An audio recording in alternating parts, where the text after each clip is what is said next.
I'm sure you've all played the murder game before. One person is chosen as the killer, his identity being carefully concealed from the other players. Tonight, at dinner, one of us will discreetly be handed a little scarlet plaque by the butler. He or she will get one of us alone, tap him or her on the shoulder and say, "You're the corpse." He will then switch off the lights, and the victim falls down as though dead. Then the murderer gives a terrific swipe to the Assyrian gong, like this.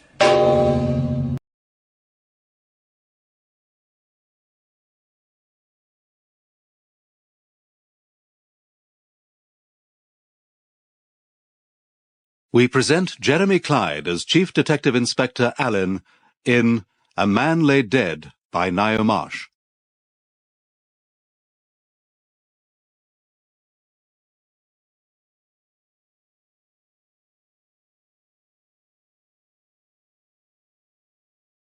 Well, I wish the murderer could have waited until I'd finished my nails. I can't see a thing. Someone turn the lights on, for heaven's sake. Now, careful, Marjorie. Keep hold of the banister. Can anyone find the switch? It's just at the bottom of the stairs. I'm there. I've got it. Well, here's our corpse. Right beside the gong. It's Charles. Good old Charles. Don't touch him. Don't anyone touch him. You must never disturb the body, you know. The lady speaks with more wisdom than she knows.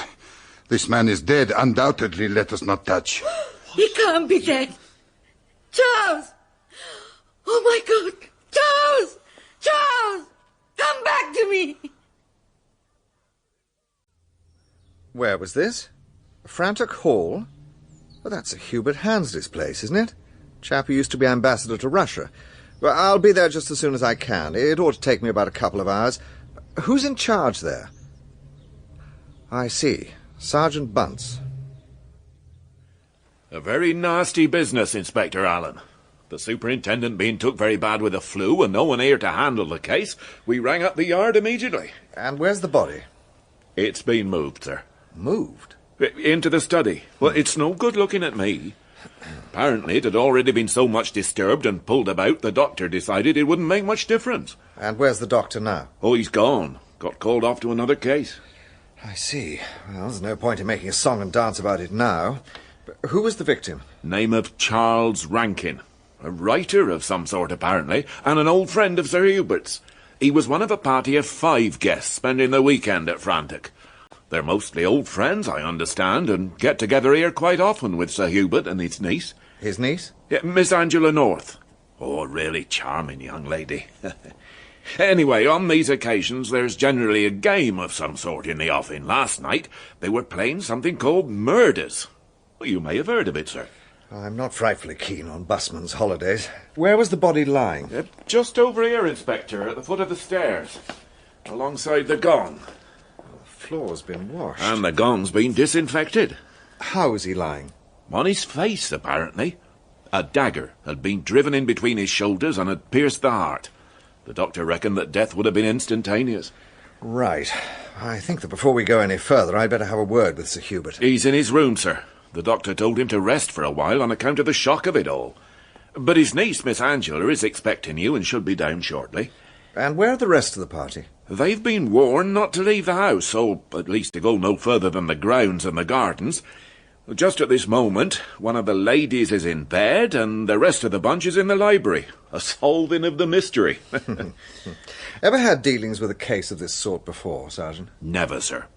Petty larceny is the best they can do in these parts, with a smack of furious driving. This will be a bit of an ad for the village, if looked at in the right light. We've got a special reporter on the spot, too. What do you mean? A Mr. Nigel Bathgate, of the Clarion. He's one of the guests staying here. Singularly fortunate.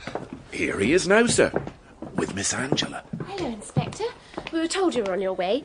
This is Mr. Bathgate, who has been very kind and helpful in telegraphing and telephoning and all that. He is Mr. Rankin's cousin. How do you do? How do you do? Well, I'm very sorry. This must all have been most distressing for you. Is there somewhere we can talk, Miss Norton? There is no one in the drawing room. Shall we go in there? I think it might be best if we began with a rundown of the guests. Perhaps we should start with the dead man, Charles Rankin. He was your cousin, Mr. Bathgate? Yes, he was, though I really didn't know him all that well. He was a writer. You may have come across some of his books. He was a bachelor? Yes. I think he was rather reluctant to commit himself to matrimony. Women seem to have found him rather irresistible. I didn't. And did he have any close relatives? Well, no, not really, except for me, of course. I'm his heir, I believe, and he left me the bulk of his property, though I think that Arthur Wilde may come in for a bob or two. And was this your first visit to Frantic? Yes, it was. I'd heard a lot about Sir Hubert's house parties, of course. Charles decided it was time I was initiated. We travelled down on the train together. The other guests, Arthur and Marjorie Wilde and Rosamond Grant, were in the next carriage, although we didn't realise that until we got to the station here. Hello, Rankin. Thought you must be on the train somewhere. I looked out for you at Paddington, Arthur. Have you met my cousin Nigel Bathgate? This is Rosamond Grant. Hello, Miss And Bathgate. Arthur and Rosemary Wilde. How do you do? You're going to have to walk, Charles. There'll never be room for us all in the Bentley. You can sit on my knee, Marjorie. Here comes Angela in the fire eater. Now there will be tons of room for everybody. What a disappointment. Our passion is thwarted, Marjorie. Nothing on earth would induce me to drive in that scene with Angela. Famous archaeologists should not flirt with death. So I drew the short straw, so to speak. How very ungallant. But you were very brave. And I'm quite a careful driver, really. Mr. Rankin, Mr. and Mrs. Wilde, Rosamond Grant.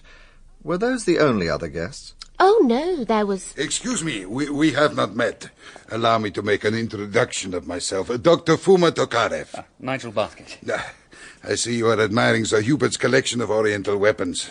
He is a great authority. Yes, some of them look pretty ferocious. I am told we are to play a game of murderings. That should be jolly good fun, should it not? Yes. Uncle Hubert has a passion for party games. I used to think them frantically amusing, until last night. And the dagger with which Rankin was murdered, was that an item from your uncle's collection? Swords and daggers of every conceivable size and shape. Long and thin, short and stubby, with nasty, jagged edges. The murderer certainly has plenty of weapons to hand. Put that beastly thing away, Rosamond. Gives me the horrors. All knives do. In that case, I'm going to terrify you, Marjorie. I'm actually carrying a dagger in my overcoat pocket. How perfectly disgusting. But you've always had an overdeveloped sense of melodrama. Why on earth have you brought it with you? It was sent to me yesterday by a countryman of yours, Dr. Tokarev. How very strange. That's exactly what I thought. I met him in Switzerland last year, did him rather a service, lugged him out of a particularly nasty crevasse. He'd lost 2 fingers through frostbite. Now, I brought it down here to show Hubert.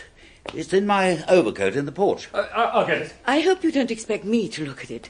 It's like one of those nasty things you write about in your books. That's why I never read them anymore. Poor Marjorie has an aversion for knives or pointed weapons of any sort.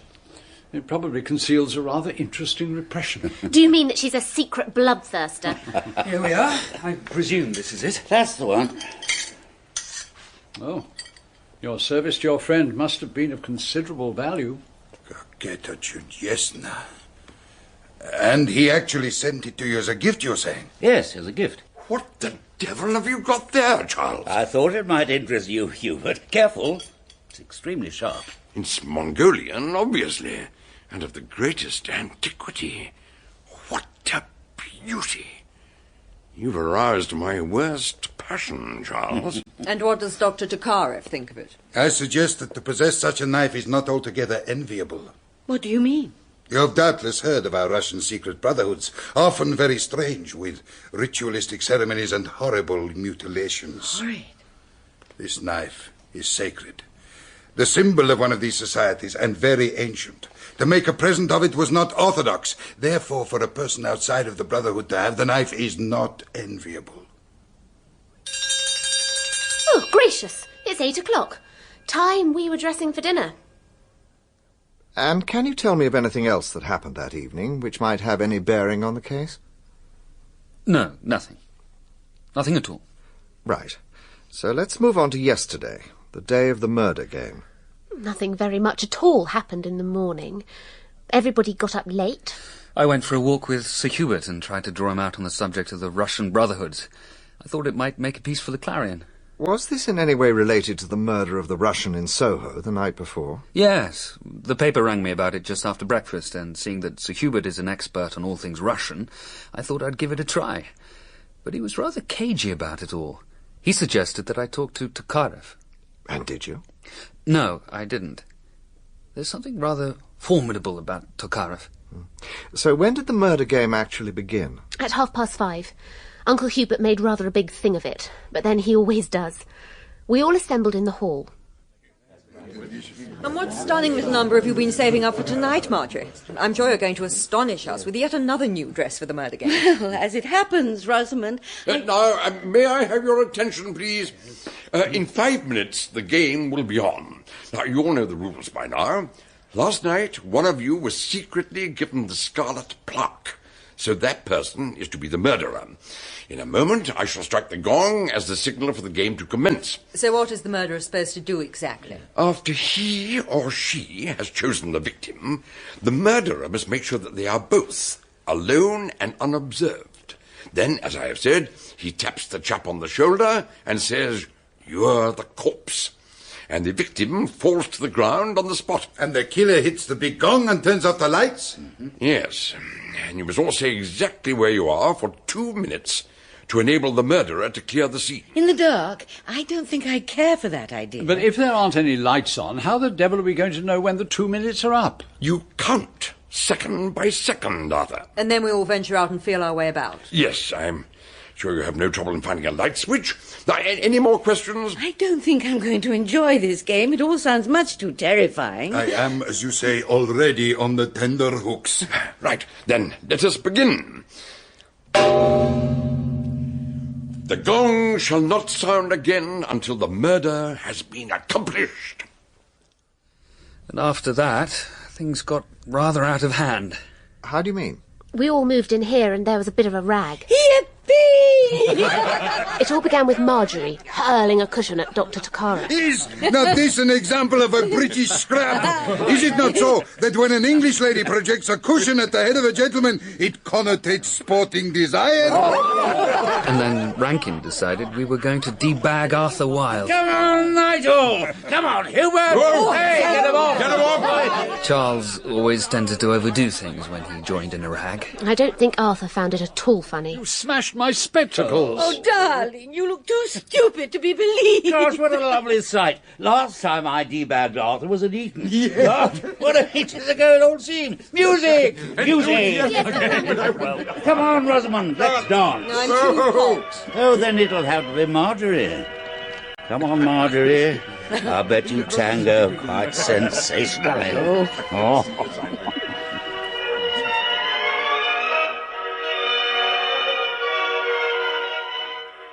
I don't know if I ought to tell you about what happened after that. It seems disloyal to Uncle Hubert. Somebody else will tell me if you don't. I suppose that's true.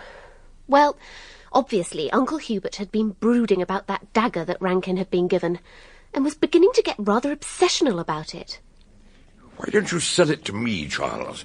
I'll give you much more for it than you deserve. No, I can't do that, Hubert. It wouldn't be right. But I'll tell you what I will do. I'll bequeath it to you. Nigel here gets most of my possessions, so remember, my lad, when I kick the bucket, Hubert is to have the dagger. Well, for tonight, I'm going to hang it in a place of honour, at the foot of the staircase. Now then, let's have a cocktail. There's murder to be done. It all sounds quite excessively macabre. Can you give me an idea of where everyone was at the time immediately before the murder was committed? I'll do the best I can. Rosamond went up first, I think. I'm going to take my drink up with me. No one will try to murder me in my bath, I hope.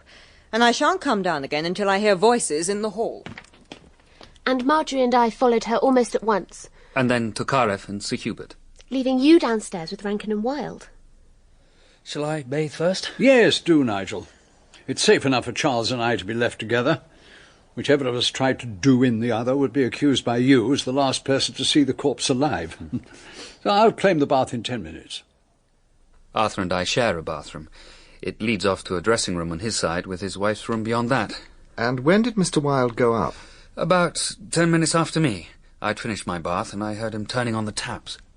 Charles is mixing himself yet another cocktail. No bloodshed yet, at any rate. I shall be far too frightened to go down on my own. Well, let's wait until Marjorie's ready and all go down together. If you don't agree, I shall know that you're the murderer. In that case, I'll agree. How are you getting on, Marjorie? You going to be long? And then the housemaid came in with the shaving water. She was very flustered and launched off into some long rigmarole as to why she'd forgotten all about it. I told her that I'd managed perfectly well without it, and at that point, all the lights went out. For a moment, we both just stood there, rooted to the spot. And then the girl made her way out and along the corridor. What the devil's going on? The murderer hasn't wasted much time. Remember, we've got to wait for 2 minutes so that he can get clear. I've got a luminous wristwatch, so I'll tell you when. Well, how the devil am I expected to find a towel? I waited until the 2 minutes were up and decided to set off downstairs. Turn on the lights as soon as you can, for heaven's sake. I'm going to miss all the fun if I can't find my trousers. So I struck a match and started to make my way down the staircase.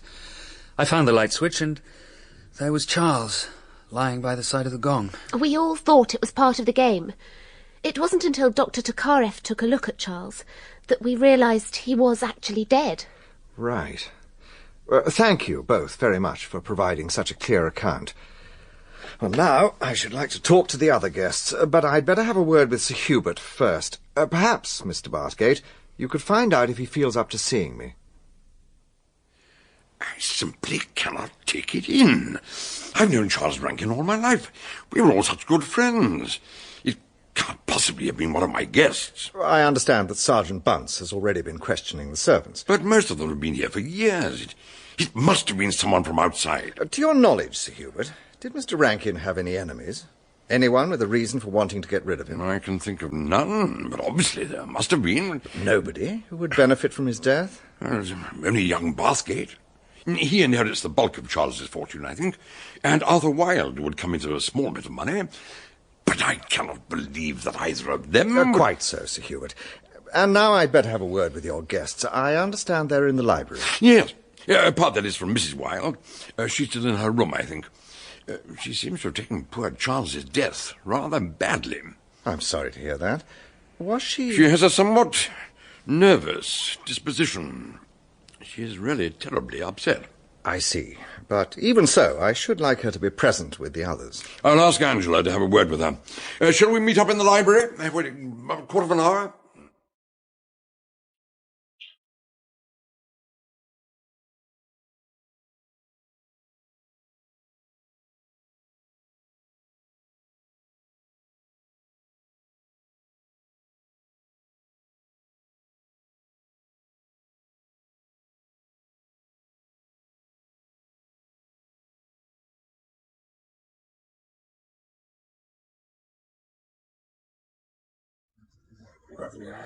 I have only this to say.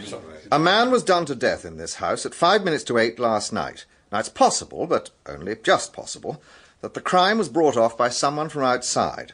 However, until the inquest is over, I'm afraid that none of you will be allowed to leave Frantic. And do you have any idea when the inquest will be? It will probably be held on Thursday. Is that absolutely necessary, Inspector? This would mean that my guests would have to stay cooped up here for 3 more days. I know that some of them, the ladies in particular, are naturally longing to get away from this unhappy atmosphere. Sir Hubert, I understand the difficulty of your situation, but I'm afraid that all personal considerations must go to blazes. I entirely agree. It is inconvenient, but inconvenience hardly counts at such a time. And my wife, too, I'm sure, will understand that.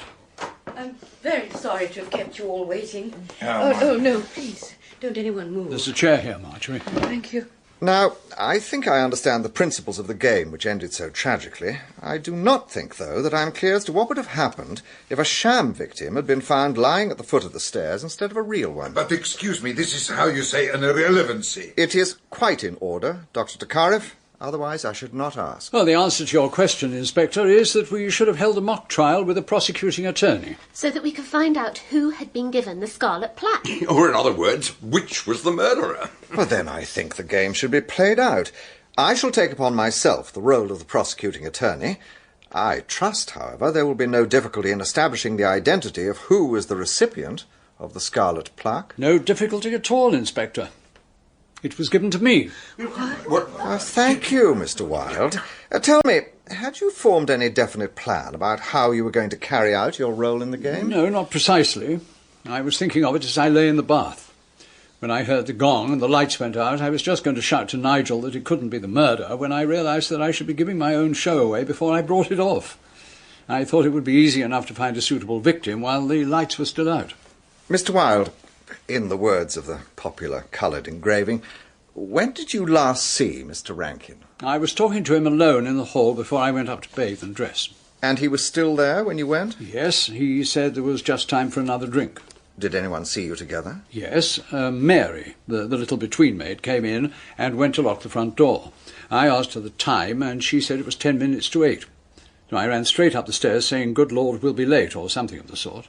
So that presumably Mr. Rankin was left alone in the hall from a little after 7:50 until 5 minutes to 8 when he was killed. That's about 4 minutes.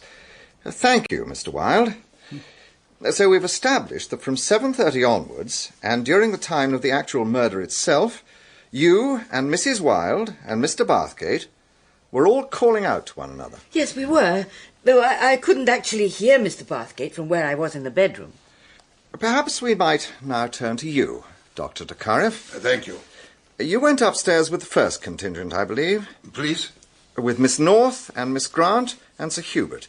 Did you go straight to your room? Yes, immediately. This I can prove, for I am in a good mood when I am in my room last night, for I sing all the time fortissimo. And what were you singing? I sing Mussorgsky, The Death of Boris. Many would have heard. Yes, I heard. I certainly did. I am still singing when the gong sounds and all the lights go out. I count 60 twice in Russian, then I come out. I understand that you were the first to realise what had happened, that Mr. Rankin was actually dead. Yes, I was the first. And was it you who moved the body, Doctor? No. I said it must not be touched. Wait a minute, let me explain. Never mind now, old girl. No, Arthur, I must tell the inspector what happened. I lost my head, you see. I pushed them all aside and knelt down by Charles. I pulled him over and looked at his face and tried to call him back. I dragged his shoulders away from the blood and I felt the knife gritting on the floor underneath him. I only moved him a little. I'm very grateful to you, Mrs. Wilde, for telling us exactly how it happened. So now that we have established my alibi, I should like now to go to London. I have a most urgent meeting. Well, I'm afraid that's impossible, Dr. Tokarev. But it is most important. Everyone must remain here. Sir Hubert, Yeah? what were your movements from the time you went upstairs? I went to my dressing room at the end of the corridor, bathed and dressed for dinner. Angela came in. She wanted an aspirin for Miss Grant, who had a headache. I found some, and almost immediately after Angela left, the gong sounded. And where is your room, Miss Grant? At the far end of the cross corridor at the back of the house, next to Angela's. Angela came into my room after we'd bathed. Where is the bathroom exactly? Opposite my room. We both used it. I first. Did you go anywhere else while you were upstairs? No. I came down after the alarm. You're sure of that? Why shouldn't I be? Well, because, according to a statement given by the maid, Florence, to Sergeant Bunce, you were not in your room. I told you. I was in the bathroom. Well, this was while Miss North was occupying it. Florence said she saw you coming down the passage. She saw me. Oh, Rosamond! Get some brandy. The poor woman's fainted. Looks a bit fishy, don't you think, sir? All the same, I don't quite see the young lady as our man, so to speak. Well, then what was she doing when she was out of her room? And why tell a lie about it? I'd be much more inclined to go for the Russian bloke. He'd have to be pretty nimble on his pins. His room's a long way down that corridor, and everybody heard him singing. I think it's time we took a closer look at the scene of the crime. Come with me, will you, Bunce? The last the maid saw of Mr. Rankin, he was mixing himself a cocktail. At that table, right at the foot of the stairs. Which is probably where he was standing when he was struck down. How tall are you, Bunce? 5'11" in my socks, sir. That's good enough. Rankin was just on 6 foot. Stand roughly where he was standing, will you? About here, sir. Yes, that'll do. The knife was in that leather holster affair hanging on the wall by the stairs, and therefore the murderer stood about here, took the dagger in his right hand, but I can't get the angle right. You see, either the banister gets in between, or if I stand on the bottom step, well, I'm too far away. See if you can get any fingerprints from the bottom knob of the banister, will you? I'm going to root around in the fireplace. There's something very curious. Well, I can see it with my naked eye. A left-hand impression. Looks as if it's pointing downwards. Well, quite a funny place to get your hand. Any luck in the grate, sir? Yes, there's some traces in the tray. It looks as though someone's been burning a piece of leather. And here's a dense press button. From a glove, by the look of it. Bunce, when you finish there, take a look around the guests' rooms. See if you can find a single glove. Yellow dogskin. A single yellow glove? In this great warren of a place? Well, quite a tall order, but I'll give it a go. I'm not promising anything, mind. Mr. Bathgate, just the man. Can you tell me which room is Dr. Tokarev's? I think it's down here, along the back corridor. Yes, judging from my recollections of his vocal efforts last night, I should say this was it. Yes, I think you're right. Thank you, Mr. Bathgate. Oh, all right. Very tidy fellow, by the look of things. A couple of novels, Webster's Dictionary. This must be his writing case. Locked. That shouldn't prove too much of a problem. Thought not. Documents, mostly in Russian. Photographs, all of the good doctor himself. And a seal with the engraved sign of a long-bladed dagger. Very like the one used to kill Rankin. It's only me, sir. Oh. Mr. Bathgate told me I'd find you in here. I've had a bit of luck. Oh, a left-handed yellow dogskin glove. A woman's by the look of it. And the button matches the one I found in the grate. It took a bit of finding, sir. It had fallen down the back of the tall boy underneath the bottom drawer. And in whose room did you find it? Mrs. Wilde's. Mrs. Wilde's? But if what Bathgate says is right, she was in her room the whole time he was talking to her husband. Oh, blast. Well, anyone could have nipped in and swiped it earlier. That's true. Thank you, Bunce. A most valuable bit of hunting. Fresh air at last. I feel as if I'd been cooped up in the house for weeks. Yes, it does rather tend to breed morbid thoughts. Nigel, let's make a pact. We must be honest with one another about the murder. It'll help such a lot. Or am I being a nuisance? Oh, I agree. I'm glad you suggested it. And how could you possibly be a nuisance? Well then, that's all right. I don't think you killed Charles. Do you think I did? No. Who do you think did do it? Well, I've really no idea.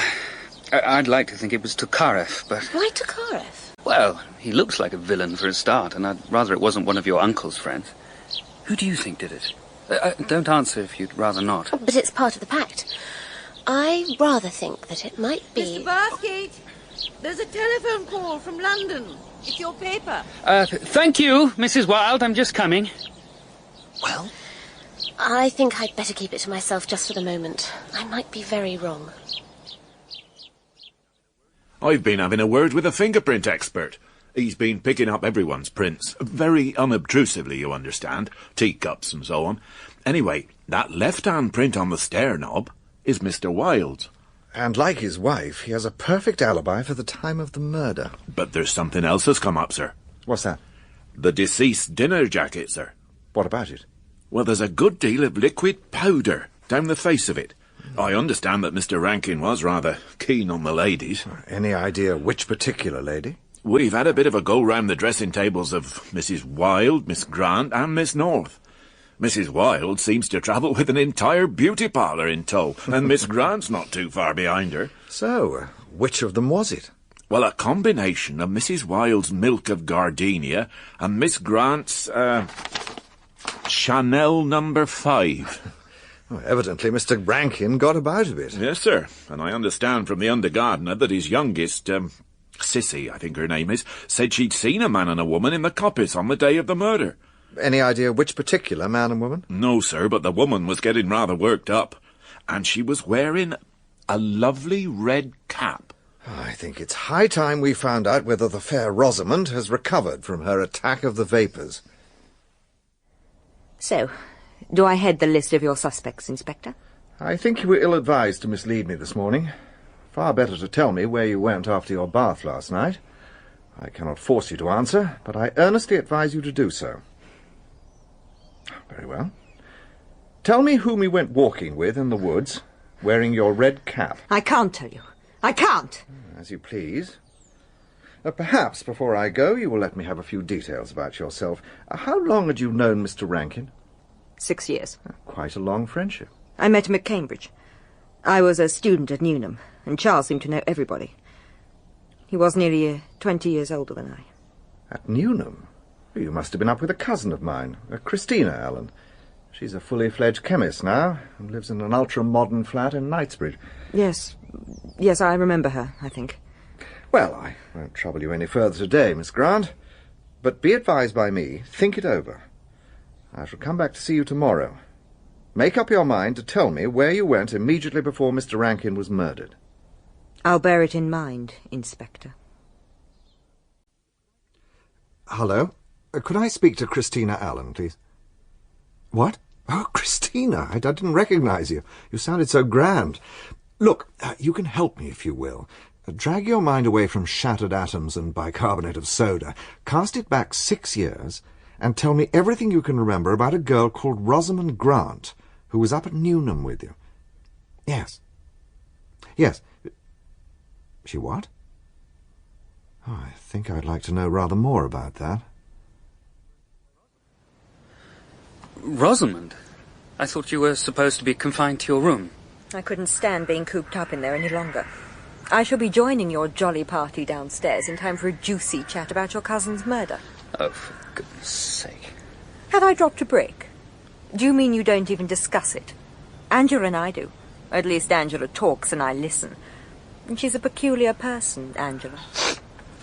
What are you thinking about? Are you wondering if I killed Charles? We all wonder about each other all day and half the night. I don't. Well, you're the more fortunate. I only wonder what that man Alleyn is doing. What he's building up out of this great mass of detail. What ugly conclusions he is coming to. Oh, God. Oh, God, I wish Charles wasn't dead. A week ago, no, 3 days ago, I thought to myself, quite seriously, you know, that I should be glad if I knew that I was going to die. Now I am terrified. What do you mean? No, don't tell me without being sure you won't wish that you hadn't. I'll tell you this much. It is not that detective I'm afraid of. Then why don't you go to him and make a clean breast of whatever it is? I have no intention of betraying myself. I don't understand you. Why can't you tell Alan what you did when you went upstairs? Nothing can be more dangerous than your silence. Supposing I said I went in search of Charles.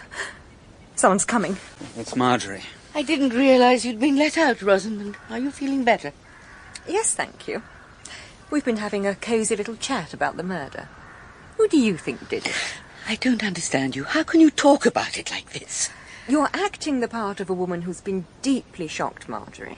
You're feeling it too, I expect, but not in the way you want to convey to us. How like you to talk silly, clever stuff that makes you feel superior. I'm sick of cleverness. I'm off. The doctor's coming at 4:30 to get on with his cure for the after effects of murder. The mixture as before. Have you seen Arthur anywhere? He was in the library when I last saw him. I do think men are extraordinary. Arthur doesn't seem to realize how I feel about it all. He leaves me by myself for hours at a time while he and Hubert talk about Russian politics. I should have thought he would... Oh, but here he is. Are you coming back into the house? No, I'm going for a walk in the woods. Well, I shall leave you then. Arthur! Arthur!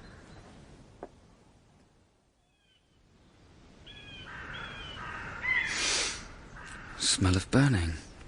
Somebody must be having a bonfire. Oh, there goes Dr. Tokarev. Devil is he up to? I wonder if that fire's something to do with him.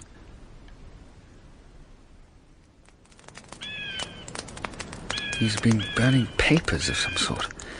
If I could grab some of them before the fire gets them. Ouch! Damn blast! Right, what the devil have we got here? They won't mean much to you. Hells! boots? Oh, they're in Russian. I've seen these papers before. They were in his room. And if they're important enough for him to burn them, they're important enough for the Russian expert at the Yard. Thank you for singeing your fingers, Bathgate. Let's go and make ourselves comfortable on that log. I want to talk to you. Every member of this household is concealing something from me. You are yourself, you know. How do you mean? I was watching you with Miss Grant and Mrs. Wilde. There's something that hasn't come out yet, and I fancy I know what it is. Oh, Lord. Alan, it's all so beastly. And it doesn't amount to a row of beans. Let me be the judge of that. How far had the affair between Charles Rankin and Mrs. Wilde gone? I don't know. I mean, how did you find that out? He held her in his arms on Saturday night. Now, if it was in his room... It wasn't. Oh, then where was it? Oh, come on. I've got under your guard. Oh, hell. I'll come clean. It was on the night before the murder. I'd come down early and was taking a look at Hubert's guns. They're in the little room across the hall. And I heard voices in the drawing room beyond. You've no right to order me about like this. You treat me as if I were completely at your beck and call. But don't you rather enjoy that, Marjorie? Oh, why are you such a beast to me, Charles? You might at least... Might at least what? What is the position between you and Rosamond? Rosamond is cryptic. She tells me she is too fond of me to marry me. And yet all the time you... Oh, I'm such a fool. Yes, you are rather a little goat, aren't you? Come here. Oh.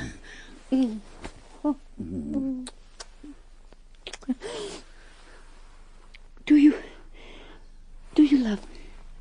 No, not really. Not quite, my dear. But you're very attractive. Won't that do? Do you love Rosamond? Oh, for goodness sake, Marjorie. I could hate you. You're vile. And then the gong sounded for dinner. Charles and Marjorie left very hastily, and at that moment I heard someone coming out of the little alcove next to the gun room. I realized that whoever it was must have been hiding there and listening to every word of that conversation. Have you any idea whom it might have been? I rather felt that it was a woman. At least, they sounded like a woman's footsteps. Thank you, Mr. Bathgate. How would you care to be a part-time amateur sleuth? Oh, I'd love to. But why me? Because you're the only person who has an absolutely cast-iron alibi. Oh, that's nice to know. Well, I want you to help me out. I need to have a good look round Marjorie Wilde's room. I'd like you to keep KV, as we used to say at school. Stay in your room and keep your ears and eyes open. I'm reckoning that everybody will be in the drawing room at this time of day, but if you hear anyone coming, you can nip through the bathroom you share with Wilde and tip me the wink. What are you hoping to find? Well, I'm not quite sure. Souvenirs, letters, keepsakes, that kind of thing. It all sounds a bit sneaky. I'm afraid that is what sleuthing is all about, being sneaky. Come on.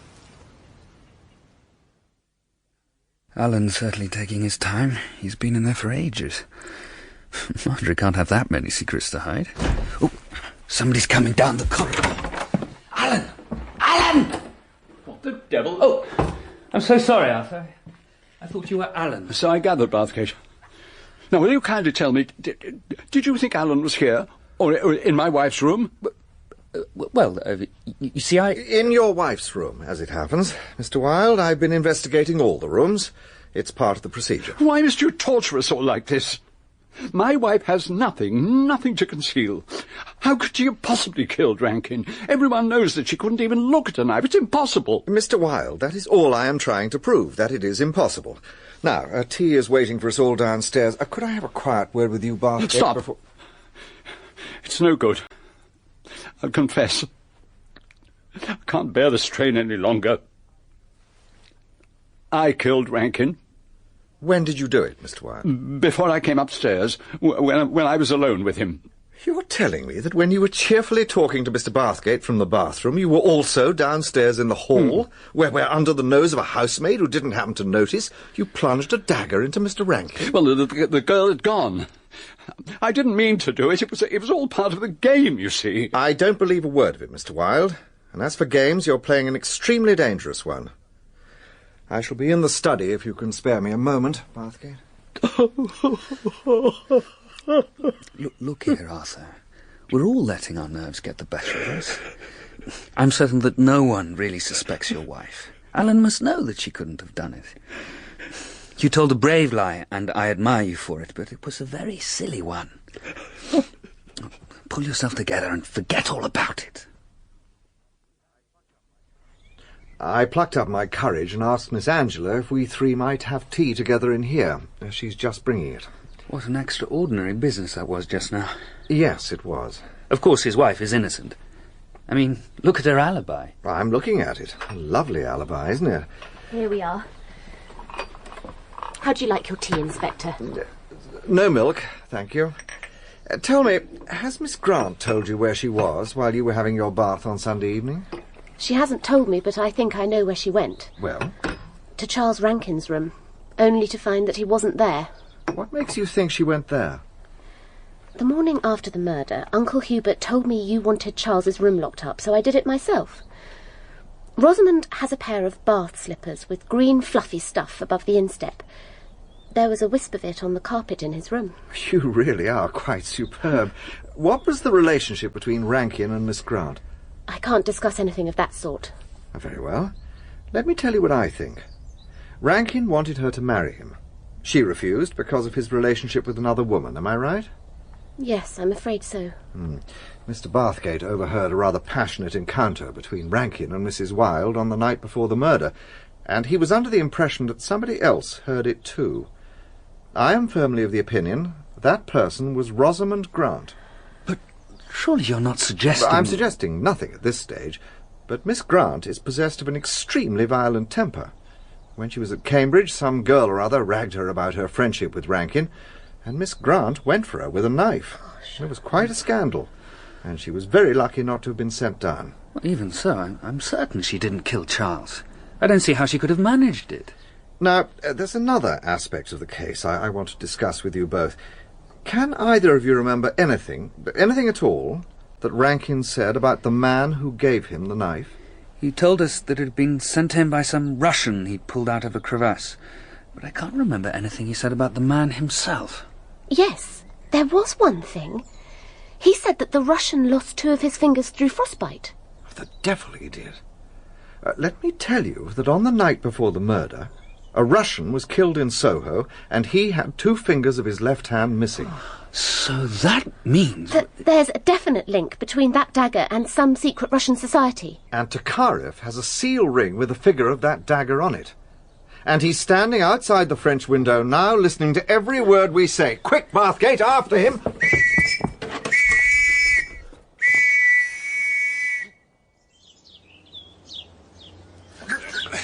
It's all right, Inspector. I've got him. Will you please get this fat policeman off my stomach? I am innocent. So what's that under your coat, Doctor? Good Lord, it's the dagger, the one that killed Rankin. What the devil's going on? What are you doing to Tokarev? They have put me under arrest. I swear that I am innocent of the murder. Dr. Tokarev, I am charging you with... I am innocent, I tell you. I did not kill him. I am charging you with conspiracy and sedition, of membership of an illegal society, and being an accomplice in the murder of Svatislav Krasinski. Who the devil's he? He's the man who gave Rankin the dagger, the symbol of the Brotherhood of the Black Eagle, which Tokarev was attempting to carry off with him.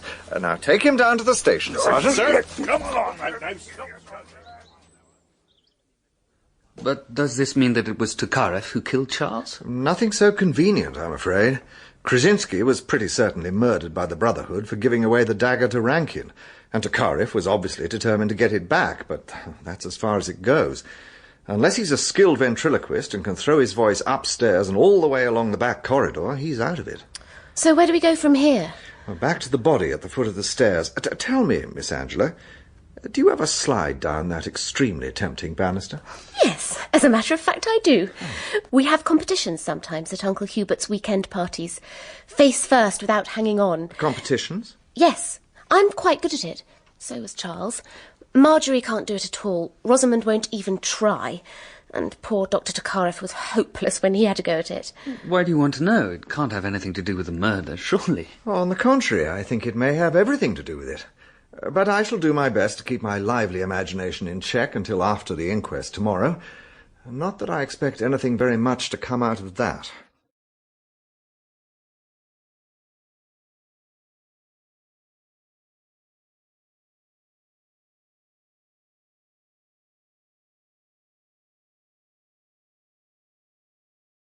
Murder by person or persons unknown and adjourned for a month. Hardly very surprising. At least all my guests will be free to go home now. Bathgate, I can't tell you how deeply I regret the tragic circumstances of your first visit to Frantock. Oh, please, sir. You were one of Charles's oldest friends. I'm sure you must have felt his death more than most of us. That's right. I was extremely fond of him. I believe he has left you a number of pictures and books, but since the greater part of his possessions come to me, I do hope that you will let me know if there is anything you would like to have as a particular reminder of it. It's very thoughtful of you. Well, I'm sure there's nothing that except perhaps the dagger. As you remember, he assigned it to me. You want the dagger? It may seem strange to you, but you're not a passionately committed collector. And it seemed to me that I should have it in memory of Charles. Yes, well, I was going to attend to my guests. Rosamond is still terribly upset, I believe. Yes, of course. And I must go and pack. Bathgate, I was looking for you. Let's find somewhere we can talk undisturbed. Why, what's up? Are you going to tell me you've discovered the murderer? Well, as a matter of fact, I am. Did you really mean that? Yes, it's true. I believe I know, but I want to go over the mechanics of the crime with you first. Absolutely, go ahead. The position of the body led me to assume that Rankin had been stabbed from behind and from above. But there seemed no place where the assailant could have stood to achieve this. But then I found a clue. On the knob at the bottom of the banister were the faint but unmistakable impressions left by two hands that had gripped it from above. The left-hand print was moderately clear, but the right had evidently been made by a hand wearing a leather glove. It called up a picture of someone standing with his back to the stairs, leaning across the curved end of the banister at a very unlikely angle. A highly improbable attitude, unless... The person was sitting astride the banister, so that was why you asked Angela about sliding down. And she seems to have ruled out two of my suspects, Marjorie Wilde and Dr. Tokarev. Then who? Well, I then turned my attention to the underborder of the bottom of the banister, the wooden base into which the uprights are set. And there was a single print there. Evidently the maids don't trouble to poke their dusters through the rails. But how could anyone manage to get their hand through the rails, and why should they? It was not the print of a hand, but of a naked foot. And with that discovery, a vivid little scene began to take shape. Now picture it, Bathgate. The hall is dimly lit. Rankin is bending over the cocktail tray, pouring himself a drink from the shaker. The stairs are practically in darkness. At the top of them appears a dim figure wearing a dressing gown, or perhaps only clad in underclothes. There's a glove on the murderer's right hand. The figure slides silently down the banister, reaches across to where the dagger hangs in its holster, and stabs Rankin, who pitches forward, striking the gong with his head. So that is why the gong sounded. And the figure on the banister reaches out and switches off the light. Total darkness. Well? What do you mean, well? Am I supposed to know who it is? I'm certainly not going to tell you, and I have to admit there's only one real bit of evidence in the whole case, the button of the glove worn by the murderer. So I've decided to make an extraordinary experiment. I'm going to ask all the suspect persons to look on while we go through a reconstruction of the murder as I think it happened. And who's going to play the murderer? Well, that's of no importance at this stage. It'll be a purely arbitrary choice. I've asked Miss Angela to round up all the guests just before they leave, for a cocktail in the hall. They should be getting together any moment now. I've posted constables at the front door and in the dining room, and there'll be another at the top of the stairs when he's needed. Good work, Buns. And I shall need you to impersonate the victim again. Very good, sir. Head first into the gong, I presume. That's the way. Now, off you go. Sir. The buzzer is ringing, the house lights are down, the curtain's going up. Take your seats, ladies and gentlemen, for the last act. May I have your attention for a moment? I realise that you have all found it inconvenient and extremely distressing to have been cooped up here for the last 4 days. Before you go, however, I've decided to let you all understand the theory of the police as to the manner in which this crime was committed. The simplest way to make myself clearly understood is to reconstruct the machinery of the murder. And to do so, I shall require 2 persons to play the parts of the victim and the murderer. Is there anyone who would care to volunteer? No. Now, steady on, darling. It's all right. It'll be better for us all to hear what Inspector Alleyn has to tell us. Yeah, I agree, Arthur. If I can be of any help at all, I'm perfectly willing. Thank you very much indeed, Sir Hubert, but I won't ask you to perform the peculiar feat that I believe to be necessary. I want someone to slide down the banisters face foremost. Why? I don't think I can manage that. It's no good looking at me. That's not my style at all. Well, I could do it. I think I'd rather it was a man, someone with a bit more weight. What about you, Mr. Wilde? Well, I'm getting a bit stiff in the joints for that sort of thing, but I'll have a go if you really want me to. Oh, thank you. I shall ask Sergeant Bunce to impersonate Mr. Rankin. Are you there, Bunce? All present and correct, Mr. Allen. Right. Now, if you'll take up your position at the foot of the stairs, pouring yourself a drink from the cocktail shaker. Good. Now, Mr. Wilde, it's my theory that the murderer slid down the banister rail, took the dagger from the leather strap on the wall there with his right hand, leant over and drove it home. Do you think you could do that for me? Well, it all sounds too fantastic for words, but I'll do my best. So, if you'd care to go to the top of the stairs and position yourself on the banister. Right you are, Inspector. Could you turn the lights out, Bathgate? Right here. I don't like this. I don't like it at all.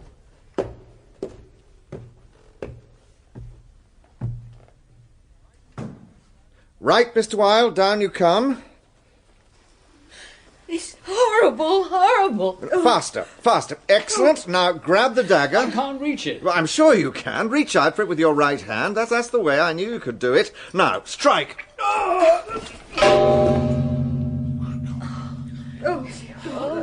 There, you see. That's how it was done. Lights, please, Mr. Bathgate. Well done, Mr. Wilde. Only you forgot something. The yellow glove. You burned one, but here's the companion to it. God rot your bloody soul. Take him away, Bunce.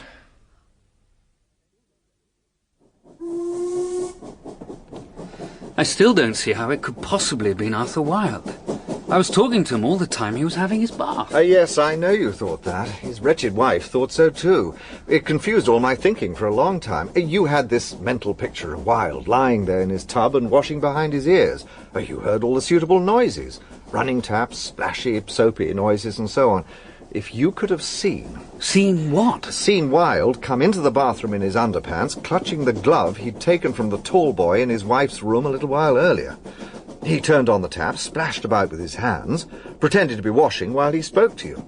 And then, probably calling out to you first, he slipped out through the door of his dressing room just as the maid entered your room. You mean that was when he killed Rankin? Exactly.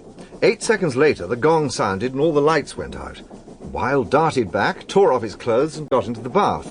And while he was lying there, chatting to you, I imagine he gave himself a thorough scrub in case Rankin's blood had spattered his body. But why did he do it? Well, primarily for the money. He knew that Rankin was leaving him £3,000. I've been making a few inquiries, and he seems to have been in a bit of a fix generally. Marjorie Wilde owes over 1,000 to various dressmakers, and he'd lost heavily on his last book. But I don't think money was the only reason. You mean it was because of the way that Rankin was carrying on with his wife? Yes, it was all pretty shameless, and Rankin didn't go out of his way to conceal it. And that stupid Marjorie Wilde was very careless. While you were keeping KV, I found letters from Rankin to her that didn't leave much doubt about their relationship, with Wilde's fingerprints all over them. But I think it was Rosamond who finally convinced him that his wife was having a full-blown affair. How did you find that out? The day after she'd overheard that conversation between them, the one you told me about, she went for a walk with Wilde. The gardener's child said that she appeared very upset. I'm certain that she was telling him about his wife's infidelity. And almost as soon as she'd done it, she regretted it. And that's why she went to look for Rankin in his room while Angela was having her bath. She waited for him to come back, but he stayed downstairs, pouring himself a last drink, before he got a dagger in his back. Will they get a conviction, do you think? That's hard to say. Remember, he's already confessed once. I suppose he thought he was being extraordinarily clever, pulling the wool over our eyes like that. God, what a ghastly business. Yes, it's hardly a suitable introduction to the delights of Frantic. I take it you'll be going back there from time to time? Well, I rather think I will. Yes. Well, I'm glad that something has come out of all this horror. May I give one word of advice to you both? What's that? Don't join in any more games of murder. It's best left to the experts.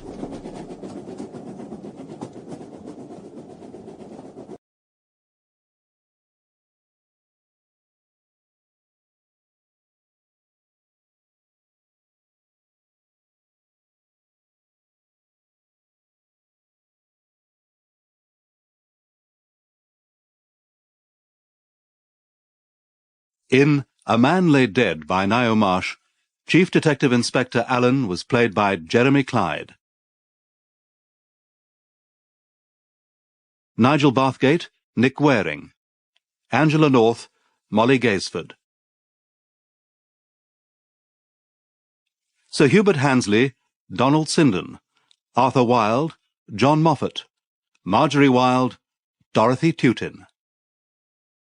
Rosamond Grant, Susanna Corbett. Dr. Tokarev, John Hartley. Charles Rankin, Derek Waring. Sergeant Bunce, Stephen Thorne.